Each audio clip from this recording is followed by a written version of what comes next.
ভেতরের শূন্যতা থেকে যায়। আসলে মানুষ যা চায় তা সব সময় পায় না, যা পেয়ে যায় তাতে আবার অসন্তোষ খুঁজে নেয়। ভালোবাসা চাই, পেলে বলে যত্ন নেই, যত্ন পেলে বলে স্বাধীনতা নেই। কখনো অর্থের অভাব কষ্ট দেয়,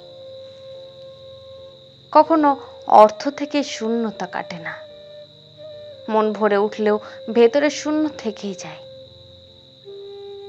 মানুষ ভাবে সুখ মানে পূর্ণতা, কিন্তু পূর্ণতা মানে নয় নিশ্চিন্ত থাকা। আমরা যত পাই তত বেশি চাই, যত চাই তত বেশি হারাই। শেষমেশ দাঁড়িয়ে থাকি এক দ্বিধায়, যা চাই তা হাতে আসে না, যা হাতে আসে তা ধরে রাখা যায় না।